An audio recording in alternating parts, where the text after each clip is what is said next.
მოგესალმებით მეგობრებო, როგორ ხართ? როგორ განწყობაზე მყავხართ ამ სიცხესა და ხვატში მოკლედ. აგერ აგვისტოც უკვე კარს მოდგა, მაგრამ ფერი ცვალებიდან მე იმედია, რომ ამინდებით ფერს იცვლის, თქვენი ცხოვრებას უკეთესობისკენ იცვლის, კიდევ უფრო დარწმუნებული ვარ, ბევრს ღმერთის წყალობით.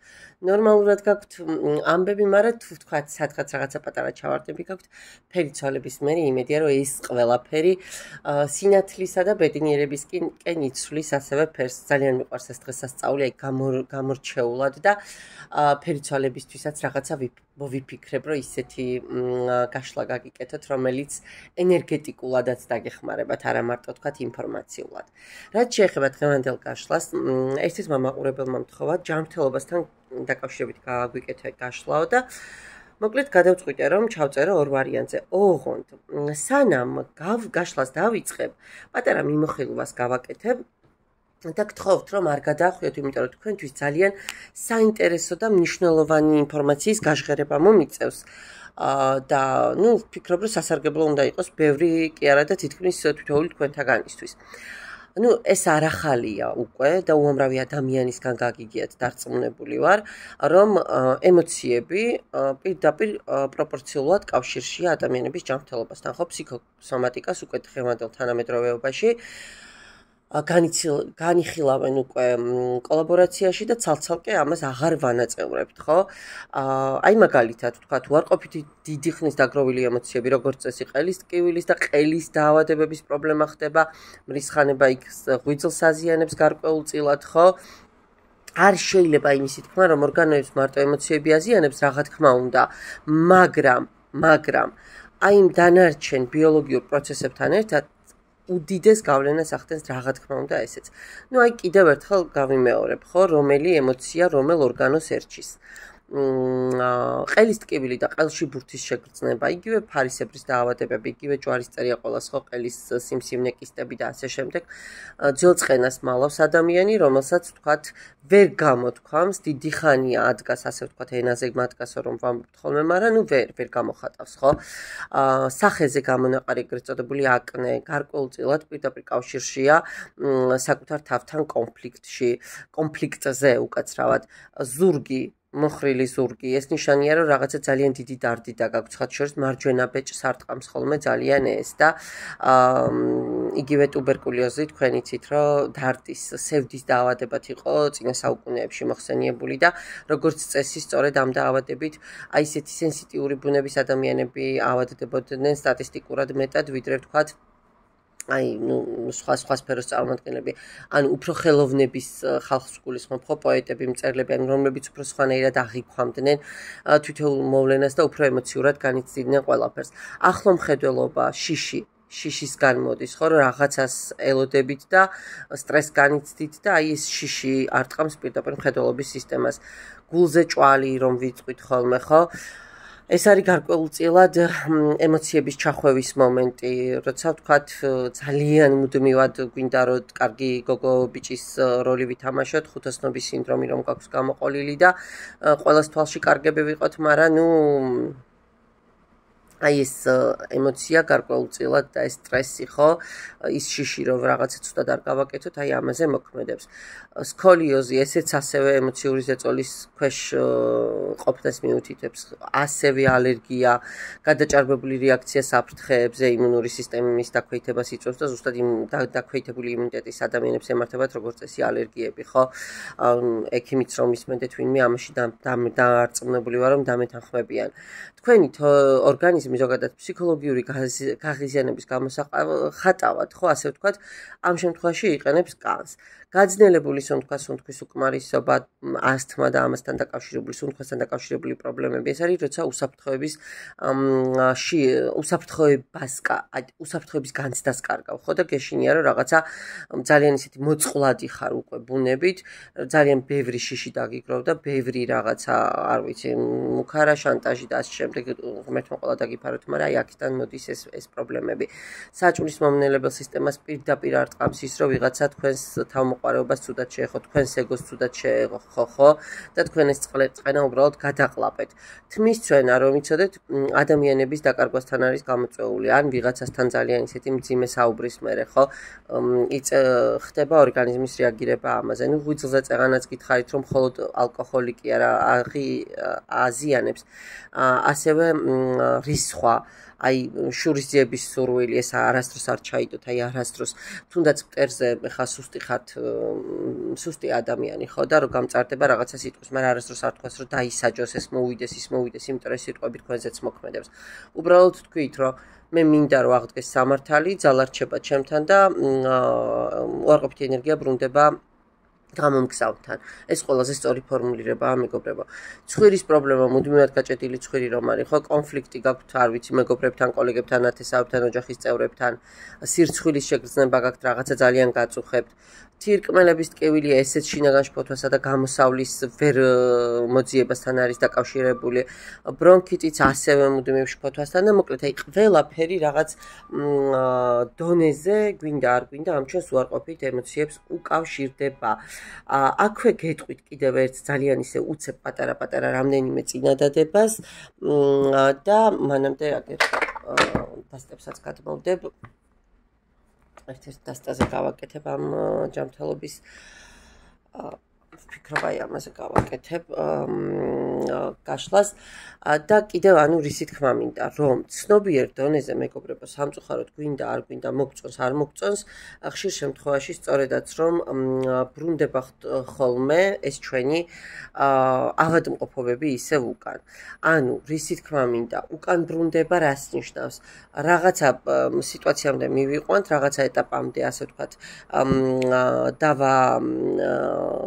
გავყინავთ დავაკონსერვებთ ხო არ ვიცი რემისიას დავიჭერთ ნებისმიერი სიტუაციის და მე ეს ისე უკან გვიტრიალდება აი ნახეთ ბევრჯერ გსმენიათ ხო ადამიანი არ ვიცი გარდაიცვალა სუნთქვის უკმარისობით, გულფილტვის უკმარისობით, ხო? სიმსივნით, ინსულტით, ასე შემდეგ, უამრავ მიზეზს ვასახელებთ ხოლმე. ნუ არ ვიცი. მე არ გულისხმობ აქ ურგენტ შემთხვევებზე, ვთქვათ, ავარიასა და ასე შემდეგ, ხო? აი, ორგანული დაავადებებიდან გამომდინარე, როცა ხდება ადამიანის გარდაცვალება. რეალურად ადამიანები იღუპებიან დისჰარმონიული ფსიქიკური მდგომარეობით. და რას ნიშნავს ეს, როცა შინაგანი ჰარმონია და ბალანსი ირღვევა, ეს მდგომარეობები ზუსტად იწვევს სპეციფიკურ ჰორმონალურ კომბინაციებს. ნახეთ, უამრავი ჰორმონი იტრიალებს ხო ჩვენს ორგანიზმში, მაგრამ აი ესენი გარკვეულწილად ჯგუფებად იყრიან თავს, ასე ვთქვათ, გარკვეული ტიპის პატარ-პატარა გუნდები იქნება, ასე ვთქვათ, კომბინაციები, რომლებიც მერე წარმოქმნიან ემოციებს. და როდესაც ეს ემოციები უკვე ქრონიკულ სახეს იღებს, კიდე არ კიდე ისინი უკვე არახელსაყრელ შინაგან გარემოს ქმნიან, იმისთვის რომ ადამიანი იყოს ჯანსაღი და პირიქით. პარაზიტებისთვის, ინფექციებისთვის, ზოგადად იმუნური სისტემის დაცემისთვის ძალიანაც რომ ხელსაყრელია უკვე შემდგომში გარემო პირობები, ხო? სხეული გვინდა არ გვინდა ემორჩილება გონებას. გონება თავის მხრივ ერთგვარი, აი, როგორ გითხრათ, სატელიტია, ანტენა, რომელიც ამ ჩვენ სიხშირეებს იჭერს, ხო? და ამიტომ არის ზუსტად ცნობიერება მთავარი, რომ ის გვეხმარება სტაბილურ სიხშირეების მორგებაში. უფრო მეტად ჩვენი სხეულის აი, ჩვენ სხეულთან სწორ ჰარმონიაში, ანუ რაც მაღალია ცნობიერება, მით მეტად ვმართავთ ამ ემოციებს, ხო? როდესაც სწორ სიხშირეზე ვარეგულირებთ საკუთარ თავს, ნაკლებად ვავადდებით. არ ვიცი, ზოგიერთი, ვთქვათ, სიტუაცია შესაძლოა სინამდვილეში არაცნობიერის გამოვლინებაც იყოს, რომელიც მე ამ ჩვენი უკვე გაფართოებული ცნობიერებით შეგვიძლია რომ თავიდან ავირიდოთ. ამიტომ ჩემო კარგო ადამიანებო რაც მეტად და სწორად გვეცოდინება ჩვენი აზრები, ჩვენი შინაგანი კონფლიქტები, მით მეტად სწორად მივუდგებით ამ ყველაფერს და ნაკლები იქნება ჯანმრთელობის დანაკარგები. ნაკლები იქნება, ვთქვათ, ის პრობლემები, რაც მერე ზოგჯერ წლების მანძილზე გვაყენებს საავადმყოფოს გართან, ხო? და ამიტომ ჩემო კარგო ადამიანებო, რაც მეტად და სწორად გვეცოდინება ჩვენი აზრები, ჩვენი შინაგანი კონფლიქტები, მით მეტად სწორად მივუდგებით ამ ყველაფერს და ნაკლები იქნება ჯანმრთელობის დანაკარგები. ნაკლები იქნება, ვთქვათ, ის პრობლემები, რაც მერე ზოგჯერ წლების მანძილზე გვაყენებს საავადმყოფოს გართან, ხო? ასე რომ ვნახოთ ახლა მოკლედ თქვენი მდგომარეობა რა სიტუაციაში არა, რასთან არის კავშირში და მე თუ ვთქვათ ვიღაცას უფრო ფცლად დაგაინტერესდებათ, ეს უკვე მე პირადი გაშლის თემა იქნება. ვნახოთ ახლა დავიწყოთ. აი, პირველი, მეორე ვარიანტი აირჩიეთ. და ვნახოთ ვისთვის არის გაშლა.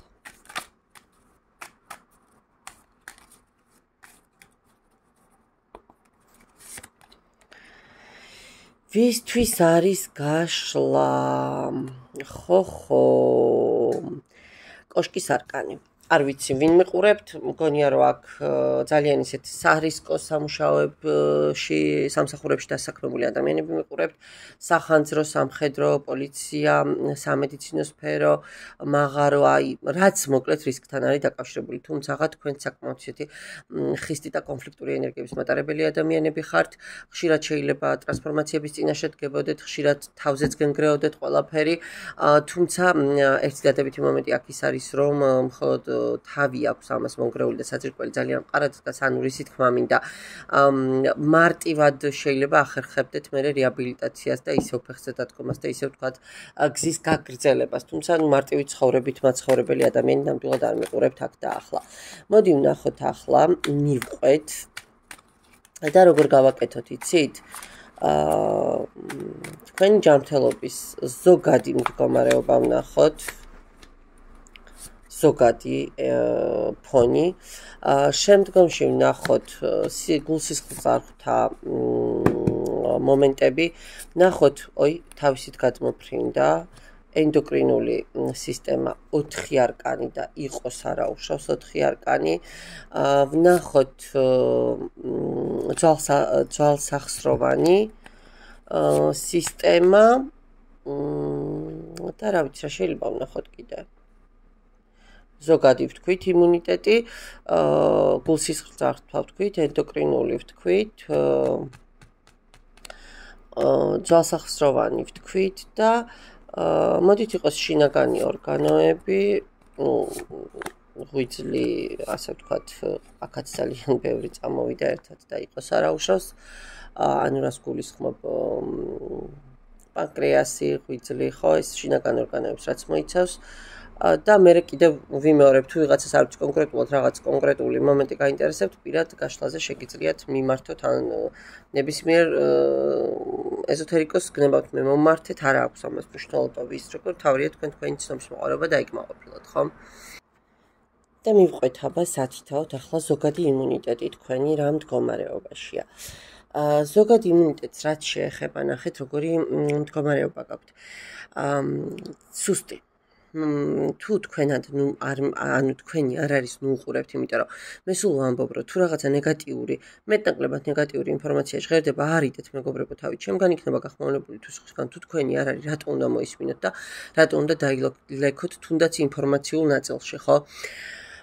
აქ ძალიან დაბალი იმუნიტეტზე მიგვითითებს, რაც გვაჩვენებს ფიზიკურ სირთულეებს. ხშირად შეიძლება ქრონიკული დაღლილობა გაწუხებდეთ, გაციება, ვიტამინების დეფიციტი, ორგანიზმის დაუცველობა ვირუსების მიმართ. ასევე შეიძლება გქონდეთ სოციოფსიქოლოგიური ფაქტორებიც, მაგალითად სიღარიბის ან მარტოობის გამო არასწორ კვებასა და არასწორ გარემოში ყოფნა. რაც მე პირდაპირ აისახება სტრესზე და აისახება იმუნურ სისტემაზე. არ ვიცი, ხო ვიღაცებზე ესეც შეიძლება გადათამაშდეს. შინაგანი კონფლიქტები გაქვთ ცალსახად, აი ხუთიანი კვერთხებით უპირობოდ გაქვთ აქ შინაგანი კონფლიქტები, თითქოს ორგანიზმში არის ბრძოლა შინაგან დაძაბულობას, სტრესს, გადატვირთვას და ასე ვთქვათ, აი იმუნურ სისტემას შორის და მაინც ეს თქვენი სტრესი და თქვენი ემოციური ფონი ჯაბნის ამ ყველაფერს და მე ვიღებთ იმას, რასაც ვიღებთ, ხო? ასევე შეიძლება ანთებით პროცესებზე მიანიშნებდეს, ალერგიებზე, რასაც მე წეღან პროლოგში ვისაუბრე, ხო? აგრესიულად რომ უპასუხოთ საკუთარი სხეულის უჯრედებს სხვადასხვა ფორმით, ხო, ეს სიტყვით იქნება თუ თქვათ უყურადღებობით, მერე ავტოიმუნური რეაქცია კი სახეზე გაქვთ აგერ. ანუ ორივე არკანის, ასე ვთქვათ, კომბინაცია იმუნიტეტზე ცალსახად მიგვანიშნებს, რომ არის სუსტი, არ არის ჰარმონია ორგანიზმში, არც ფიზიკურ დონეზე, არც ფსიქოენერგეტიკულ დონეზე და გაქვთ რაღაც ქრონიკული, არ ვიცი, შეიძლება დაავადებებიც გქონდეთ, ან ძალიან მაღალია რისკი ქრონიკული დაავადებების. ეხლა რას გეტყვით ახლა ყოველ შემთხვევაში, ხო, მე ჩემიდან არკანების გარეშე მიაქციეთ ძალიან ყურადღება ძილს, კვებას, ვიტამინებს, ეცადეთ რომ ძალიან დიდი დოზით იყოთ ბუნებასთან კონტაქტში, მიიღოთ ბალახები იმუნიტეტის სასამაღლებლად, ვიტამინებს თუ ვერ შეწყვდებით და ვიტამინების შესაძლებლობა ვისაც გაქვთ, ყოველ შემთხვევაში ამასაც მიაქციეთ ყურადღება და პროფილაქტიკური შემოწმებაც გაიარეთ ექიმებთან. რაც შეეხება ახლა გულ-სისხლძარღვოვან დაავადებებს, აქ რა ხდება? ხო, იცით როგორი მომენტია? სისხლის ცირკულაცია საკმაოდ აქტიურია, თუმცა შეიძლება სისტემამ გადატვირთვა განიცადოს იქ ლიმფურ დონეზე და ასე შემდეგ. საჭიროა პროფილაქტიკა და სტრატეგია. არა ის, რომ დავჯდემ და ველოდო, რომ ეხა ეს რაღაცა პატარა სიმპტომია და გაივლის კაცო რა პრობლემაა. რაც შეეხება გულში მიმდინარე პროცესებს, ხო? ეს არკანები ხანდახან მიანიშნებს ფიზიკური გარდატვირთვის შემდეგ გართულებებზე, თქვათ, აი რაღაცა სუნთქვის დისკომფორტი, წნევითი რეაქციები. რო გითხრათ, რომ აქ რამე ძალიან საშიში და სერიოზული არა, ვერ გეტყვით ნამდვილად. აქ უფრო, აი, იცით როგორი მომენტი მოდის, ემოციური სისტემა პირდაპირ მუშაობს გულთან ზემოქმედებაზე და თქვენ რაც ამ ემოციურ სიტუაციას დაასტაბილურებთ, თქვენი გულის ნაწილში ბევრად უკეთესად გექნება სიტუაცია. უბრალოდ აი სისხლში ხო გეუბნებით რაღაცა გადატვირთვის მომენტებს მიჩვენებს, თუმცა არა საგანგაშოს და რაიმე პრობლემას. გამართულია მოკლედ, მაგრამ არსებობს აი ორი ძირითადი ფაქტორი, ფიზიკური გადატვირთვა და ემოციური სტრესი. ღრმა განცდები, რომელსაც თქვენ აუცილებლად უნდა მოერიდოთ. რაც შეეხება ახლა ენდოკრინულ სისტემას, რომელთანაც რატომღაც მრავალი არკანი გამომყვა ერთად. გასაგებია თურმე არც თუ ისე უაზროდ გამომყოლია ორი მაღალი არკანი მიდევს პლუს მაგიდაზე და ვნახოთ ახლა ეს რას ნიშნავს. ჰორმონალური დისბალანსი ცალსახად გაქვთ მთვარის არკანით. ციკლურობაც შეიძლება გახასიათებდეთ აი ამ თქვენს ჰორმონალურ ჯანმრთელობასთან დაკავშირებით, გაურკვევლობა, არ ვიცი, ენდოკრინულ სისტემას მთვარე პირდაპირ უკავშირდება. განსაკუთრებით ქალის ჰორმონებზე მაქვს აქ საუბარი, იქ მენსტრუალური ციკლი შეიძლება დარღვეული იყოს, ფარისებრი ჯირკვალი მოდიოდეს, არ ვიცი, სტრესი, მელატონინი, უამრავი სხვადასხვა ფაქტორი განაპირობებს იმას, რასაც რის გამოც მთვარი ამოდის ხოლმე, ხო? ყოველ შემთხვევაში ეს ცალსახად არის ჰორმონალური არასტაბილურობა, განსაკუთრებით სქესობრივ ჰორმონებს და ფარისებრი ჯირკვლის ჰორმონებს მიაქციეთ ყურადღება და ამაზე მიაკითხეთ ექიმს და ჩააბარეთ ანალიზები, გაიარეთ ყოველ შემთხვევაში პროფილაქტიკური შემოწმება. რაც შეეხება ხმლების რაინდით აქვე გეტყვით, რომ აგრესიული ჰორმონალური რეაქციებიც მოდის, რაც შეიძლება გამოიხატოს კიდევ ერთხელ ვიმეორებ ციკლის დარღვევას და წონის ცვლილებაში და ნერვოზულ გამოხატულებებში. თითქოს აი თქვენი ოთხიანი თასებით არ რეაგირებთ სწორად ჰორმონებზე, სენსორები, ასე რომ ვთქვათ, გათიშული გაქვთ. გრძნობა იმის, რომ სხეულს არ უსმენთ თქვენ, ხო და გადაღლილი როა.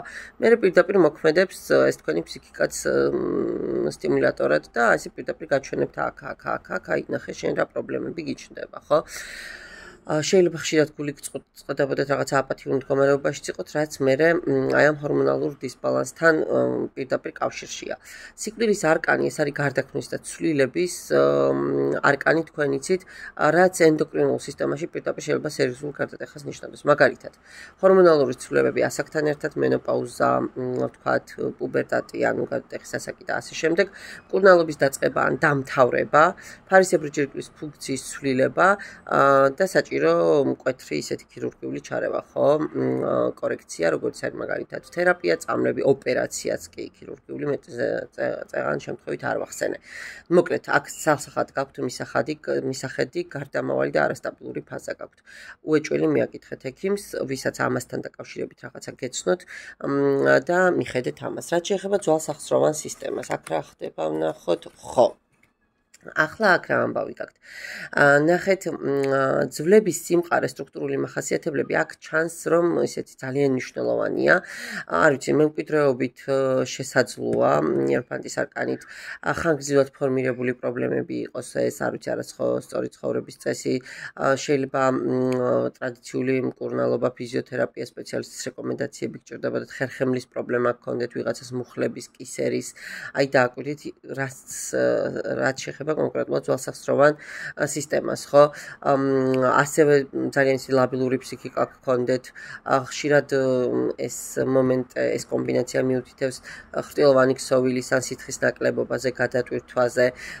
ყოველ შემთხვევაში არ დატოვოთ შეუმჩნევლად ტკივილი, დისკომფორტი აუცილებლად მიაკითხეთ და გაიარეთ კონსულტაცია აქაც, იმიტომ რომ თქვენ ძალიან ისეთი მაღალტოლერანტური ხართ, ასე რომ ვთქვათ, ტკივილის მიმართ და არ ვიცი, ვიღაცა შეიძლება ემერტიკულევაც დაგჭირდეთ. ზოგადად რომ გითხრათ, ანუ სტრუქტურულად დაზიანების რისკის ქვეშ არის რეალურად თქვენი ძველსახსროვანი სისტემა. იეროფანტი გვიჩვენებს, რომ მკურნალობა შესაძლებელია ტრადიციული მეთოდებით. თასების დედოფალი გვიჩვენებს, რომ სახსრების ჰიდრატაცია რაღაცა სწორად ვერ მარაგდება, ვერ ხდება და ხმლების დედოფალით აქ უკვე კონკრეტული ობიექტური შეფასება იმის, რომ შეიძლება რაღაცა დაგაგვიანდეთ თუ დროულად არ მიაქცევთ ყურადღებას. აი, რევმატოიდული მარკერებიც რომ შეამოწმოთ, მე გირჩევდით გულწრფელად, ასევე მენჯბარძაყი მუხლები, ну, ყოველ შემთხვევაში, თუ ვიღაცას ამის რეალური პრობლემა გიდგათ, ყურადღების მიღმა არ დატოვოთ. რაც შეეხება შინაგან ორგანოებს, ნახოთ, ახლა აქ რა ამბავი გაქვთ და რა ხდება. ხო, აი, შინაგან ორგანოებში, მოკლედ, რა გითხრათ. ორმხრივი რეაქციები გაქვთ და რას ნიშნავს ახლა ეს ორმხრივი რეაქციები? არ ვიცი, შეიძლება წყვილ ორგანოს კონდეს პრობლემა, მაგალითად თირკმელი ფილტვები, საკვერცხეს ათესლე, ჯირკვლები, აი ესეთი მომენტები რა. ნახეთ, შინაგანი კონფლიქტი ხო არ გაქვთ ცხოვრების სტილთან დაკავშირებით, აბა კარგად დაფიქრდით, ან მკურნალობასთან დაკავშირებით რაღაცა გაურკვეველი დამოკიდებულებები, რომ ვიღაცას არენდობით, რაღაცას არენდობით და არ მინდა და არ მივალ. ყოველ შემთხვევაში ნახეთ, როგორ მიდის აქ სიტუაცია. პოტენციალი თვითგანკურნებისთვის ნამდვილად გაქვთ. შინაგანი ორგანოების ფუნდამენტური ძალა მიჩანს, აქ საშვილოსნო საკვერცხეები, საწვრთნელებელი სისტემები და კანის მიკროფლორა არ უნდა იყოს ახლა დიდად დარღვეული, თუმცა ნახეთ,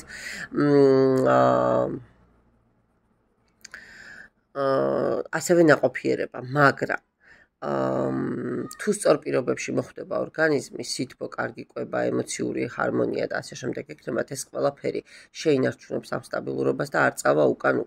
მაგრამ მე აქ არ მიჩვენებს ამ სტაბილურობას, იმიტომ რომ ამ მთელ კომბინაციას გვერდში ყავს ხუთიანი ხმლები, რაც ნიშნავს იმას, რომ ტკივნეულის სიგნალები კიდევ ერთხელ ვიმეორებ, არ უნდა უგულვებელყოთ. დაზიანებული, ქრონიკულად გადაღლილი შეიძლება იყოს რომელიღაცა შინაგანი ორგანო, არ ვიცი, მაგალითად ნაწლავები, ღვიძლი, ნაღლის ბუშტი, თირკმელები, ხო? შეიძლება ისიც იყოს, რომ რაღაცა არასწორი წამლით მიაყენეთ ზიანი და ასე შემდეგ. შინაგანი ორგანოები მოკლედ გაძლევენ შანსს, რომ დროული ჩარევის ფონზე ყველაფერი გააუმჯობესოთ, იმიტომ რომ ძლიერი ფუნდამენტი ჯერ კიდევ გააქვთ, მაგრამ პატარა ცვლილებებიც კი და უსიამოვნო შეგრძნებები არის იმისი წინაპირობა, რომ თქვენ მიაკითხოთ ექიმს და გამოიკულიოთ. მე ყოველ შემთხვევაში გირჩევდით, რომ ღვიძლის და თირკმლის ფუნქცია გენახათ, სისხლში შაქრის და ინსულინის დონე გენახათ, ის ენდოკრინულთანაც პირდაპირ კავშირშია. ნაწლავური მოქმედება როგორ გაქვთ ამას დააკვირდით და ამის მიხედვითაც მოკლედ გადაწყვეტთ რა როგორ უნდა გააკეთოთ. ძალიან კარგი იქნება ბალახეული დეტოქსი მაგალითად. ასევე, ну, წყალი და წყალი რაც შეიძლება მეტი, ხო და საკუთარი ორგანიზმის მოსმენა უპირველეს ყოვლისა, რაც მთავარია. კარგით, ჩემო კარგო ადამიანებო, დაგემშვიდობებით პირველ ვარიანტს. მადლობა და გადავიდეთ მეორე ვარიანტზე, იმიტომ რომ ძალიან გაგვიგრძელდა რატომღაც. ძალიან გაგვიგრძელდა.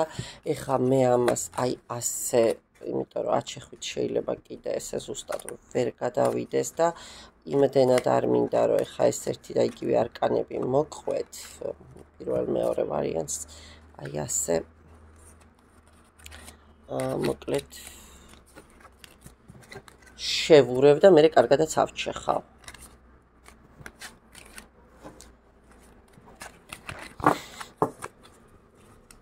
კარგად ავჩეხოთ.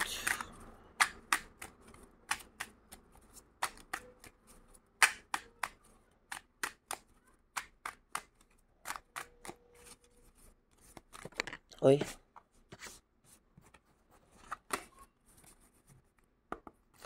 ნახოთ ვისთვის არის გაშლა და ორი არკანი ერთად ამოვიდა. კი ბატონო, რა პრობლემაა? ოხო, 10-იანი ხმლები გვაქვს და 2-იანი პენტაკლები. ანუ რას ნიშნავს ეს? არ ვიცი, შეიძლება ძალიან სერიოზულად გამოფიტული იყოთ ახ და ახლა უკიდურესი დაღლილობა გჭირდეთ, ენერგიებს მიყვებით უფრო მგონია, შესაძლებელია ენერგეტიკული ჩავარდნაც გაქვთ. ძალიან გაღიზიანებული იმყოფებოდეთ, არ ვიცი, გარკვეული სიტუაციების ფონზე. 2-იანი პენტაკლებით რაღაცა ბალანსის დაკარგვა, არასტაბილური მდგომარეობა, ხო? გაორება ყოველ შემთხვევაში და ამავდროულად ხშირად იდგეთ ზოგადად გზაგასაყარზე, არა მარტო ჯანმრთელობის კუთხით ან გადაღლილობის კუთხით, არამედ ზოგადადაც ანუ სულ გიწევდეთ რაღაცა არჩევანის გაკეთება. სულ გიწევდეთ, ასე ვთქვათ, ამავდროულად შეიძლება სესხებიც გაქვთ ვიღაცას და კრედიტები საკმაოდ დიდი დოზით და აი ამის გადაფარვა აღება, მერე დაბრუნება და აი ეს მომენტები გიჩანდეთ. ძალიან ისეთი დამთმობი ჩანდეთ გარედან, ძალიან მოძრავი თითქოს ყველაფერს რომ მკლავდება, მაგრამ ძალიან ცვალებად რეჟიმში გიწევდეთ ცხოვრება. გიჭირდეთ ბალანსის შენარჩუნება, ბევრ საკითხს ერთდროულად ებღაუჭებოდეთ და ბოლომდე შეიძლება ვერც ერთი ვერ მიიყვანოთ. ემოციურად რაღაცა ახლა და ამ მომენტში მეჩვენებით რომ თლად მდგრადი ფსიქიკით ვერ ხართ, მაგრამ გარეგნულად არ იმჩნევთ ამ ყველაფერს და შეიძლება ბევრმა ვერც კი შეგნიშნოთ რომ ხლა პრობლემების წინაშე იდგეთ. რთულად შესაძლოა ენდობოდეთ სხვებს, გარკვეული მერყეობა და ჭოჭმანი გახასიათებდეთ გადაწყვეტილებების მიღებაში და ყველაზე მთავარი. მაინც შეგწევთ იმის უნარი, რომ სხვა ადამიანებს დაეხმაროთ, აი რაც არ უნდა ალოგიკური იყოს და რაც არ უნდა გასაოცარი აი ამ თქვენს მდგომარეობაში, მაინც კიდევ შეიძლება ფიქრობდეთ სხვა ადამიანების დახმარებას. კარგით. მივყვეთ ახლა თქვენი ზოგადი მდგომარეობა იმუნური სისტემის, გულსისხლძარღვთა სისტემა, ენდოკრინული სისტემა, ვნახოთ აქ რა ხდება, ვნახოთ ძვალსახსროვანი და ვნახოთ შინაგანი ორგანოები. და მივყვეთ ახლა აქ რა ამბები გვაქვს. ზოგადი იმუნიტეტი, აბა ვნახოთ ახლა რა ხდება აქ თქვენს ზოგად იმუნიტეტში. ესე იგი, ერთი წამით. პირველი ვარიანტისგან განსხვავებით, აქ იმუნიტეტი არ არის იმდენად დასუსტებული. უფრო მეტიც ორგანიზმი უკვე გამოსული ან გამოდის რთული მდგომარეობიდან, გადალახა რაღაც გარკვეული, არ ვიცი, ინფექცია, არ ვიცი, ვირუსი, არ ვიცი, სტრესი, რაღაცა კონკრეტული დაავადება და ახლა და ამ ეტაპზე იმუნური სისტემა აქტიურია, მობილიზებულია. ნახეთ, იცით როგორ სიტუაციაში, რომ მე არ დავნებებულ ვარ, ბრძოლა იყო, მაგრამ აგერ ავდექი, ვიბრძვი და კიდევაც მილიონ ბრძოლას მოვიგებ და დავამარცხებ, ასე ვთქვათ, მტერს, რომელიც იქნება პარაზიტის ინფექციის თუ ასე შემდეგ სახით, ხო? სწრაფად რეაგირებს უცხო აგენტებზე, ეს იქნება ვირუსი, ბაქტერია თუ სტრესი, თუმცა არსებობს შესაძლებლობა იმის, რომ იმუნურმა სისტემამ ზედმეტად აგრესიულად იმოქმედოს, რაც მათ ზოგჯერ შეიძლება გამოიწვიოს ანთებითი პროცესები და გადაღლილობა. ასევე შეიძლება ცოტათი გადატვირთულიან იქით პირიქით თავდასხმაზეა გადასული თქვენი იმუნიტეტი, რაც კარგია საიმისოდ, რომ საფრთხის მოცილებას ეს ხელს უწყობს, ხო, დროულად და ქრონიკულ მდგომარეობაში გადაყვანის პრევენციას ახდენს. რაც შეეხება ახლა თქვენს გულსისხლძარღვთა სისტემას, აქ რა ხდება, ვნახოთ. გულსისხლძარღვთა სისტემაში მოდი ვიტყვი, რომ ზეწოლის ქვეშ ხართ. თქვენი სისტემა ზეწოლის ქვეშ არის. ემოციური ან ფსიქოლოგიური ფონი რეაგირებს მაინც დაძაბულობა და რაღაცა შიდა კონფლიქტები შეიძლება გქონდეთ. აქ შესაძლოა არტერიული წნევა მერყეობდეს, ხშირად პულსის არასტაბილურობა გქონდეთ, ან იცით როგორი შეგრძნებები, აი ზოგჯერ თითქოს სივიწროვე გულმკერდში. აი ვეღარ რაღაცა სუნთქვასთანაც კავშირში იყოს რაღაცა ნაწილში და რაღაცას ებრძოდეთ, არ ვიცი, სტრესის დონეზე, ფიქრის დონეზე, ნერვიულობის დონეზე, თუმცა ზოგადად დამაკმაყოფილებელია სურათი და ასე ვთქვათ, აი თუნდაც პატარა პრობლემა რო იყოს, ეს რეალური მნიშვნელოვანი პრობლემის მიზეზი ვერცერთ შემთხვევაში ვერ გახდება. რაც შეეხება ენდოკრინულ სისტემას, ენდოკრინულ სისტემაში აქ ჩემო კარგო ადამიანებო, აბსოლუტური ჰარმონიული მდგომარეობა გაქვთ, ბუნებრივი ბალანსი, თუ სადმე რამე პრობლემა იყო, გამოჯანმრთელება მიდის, არ ვიცი, აი ძალიან ისეთი არკანებია, რომ აქ დიდად აღარც გავაგრძელებ საუბარს. სტაბილურად გაქვთ მეტნაკლებად აქ ყველაფერი, ხა პატარ-პატარა რაღაც ცვლილებები შეიძლება იყოს, მაგრამ აქ საშიშს კი არა, საყურადღებოსაც ახლა და ამ ეტაპზე ვერ ვიტყოდი ნამდვილად. რაც შეეხება ძვალსახსროვან სისტემას, თქვენსას, აქ რა ამბავი გვაქვს, ოხო, რაღაცა გაურკვევლობა, თითქოს რაღაცა შიშობთ, რომ პრობლემები შეიძლება რეალურად იყოს, არა და რეალურად შეიძლება ის სულაც არ იყოს, რაც არის ხო აქ ეს მაინც ილუზიების, მაინც ჩვენეული სცენარების არკანია 7-იანი თასები, გვერდით გვაქვს 7-იანი პენტაკლების სიფრთხილე, ასე ვთქვათ 7 და სტრატეგიული დამოკიდებულება ყველაფერთან დაკავშირებით, მოკლედ, აქ თუ რაღაცა პატარა სიგნალი წამოვა, თქვენ მობილიზებული ხართ იმისთვის, რომ ამაზე დროული ჩარევა მოახდინოთ და მიმართოთ რაც შეიძლება ოპერატიულად იმისთვის, რომ მე რაღაცაში არ გადაიზარდოს. შესაბამისად, აქაც ამავდროულად ვიტყოდი, რომ კი არის შეიძლება რაღაც პრობლემები, მაგრამ უფრო მეტად ასე ვთქვათ, აზვიადებდეთ ამ სიტუაციას, ვიდრე რეალური მდგომარეობა გქონდეთ. აი რაც შეეხება ეხა შინაგანი ორგანოები, შინაგანი ორგანოებს რაც შეეხება, შესაძლოა ახალ ფაზაშია თქვენი შინაგანი ორგანოების ფუნქცია, სადაც ყველაფერი ჯერ ვთქვათ ბოლომდე გარკვეული არ არის, შესაძლოა მკურნალობის ახალდაწყებული პროცესები გქონდეთ, ან ნახეთ რაღაცა უყურადღებობის მიზეზის ფონზე რაღაცები სხვანაირად ჩნდებოდეს. თასები, 6-იანი თასები, ეს არის ჰარმონია, იცით, წარსულთან დაბრუნება, ანუ აღდგენა ხდება ყველა შემთხვევაში და გაჯანსაღება თქვენი შინაგანი ორგანოების, არ ვიცი, კიდევ ერთხელ ვიმეორებ, შესაძლოა მკურნალობის ფონზეც, ან შეიძლება სულაც არ გჭირდებოდეთ ეს ყველაფერი. საბოლოო ჯამში მთლიანად რო გითხრათ, რამე კატასტროფული სიტუაცია თქვენთან ისეთი, რომ ვაიმე და აი უსაშველო ვერ ვნახე, პირველს ბევრად ისეთი მძიმე მდგომარეობა გქონდა. უბრალოდ თუ სადღაც რაღაცა პატარა სიგნალს იგრძნობ, დროულად ჯობია რომ მიაკითხოთ ექიმს, ჩაერიოთ, მოусმინოთ თქვენს ორგანიზმს და ქრონიკულ მძიმე სიტუაციებში მენდეთ რომ არც ერთი მდგომარეობა აღარ გადაგივათ, რაც მეტი სიფრთხილით, რაც მეტი გულის ყურით მოეკიდებით თქვენს, ასე ვთქვათ, თქვენი ორგანიზმის რეაქციებს, თქვენი ფსიქიკის მდგომარეობას და ასე შემდეგ. მადლობა, ნახვამდის.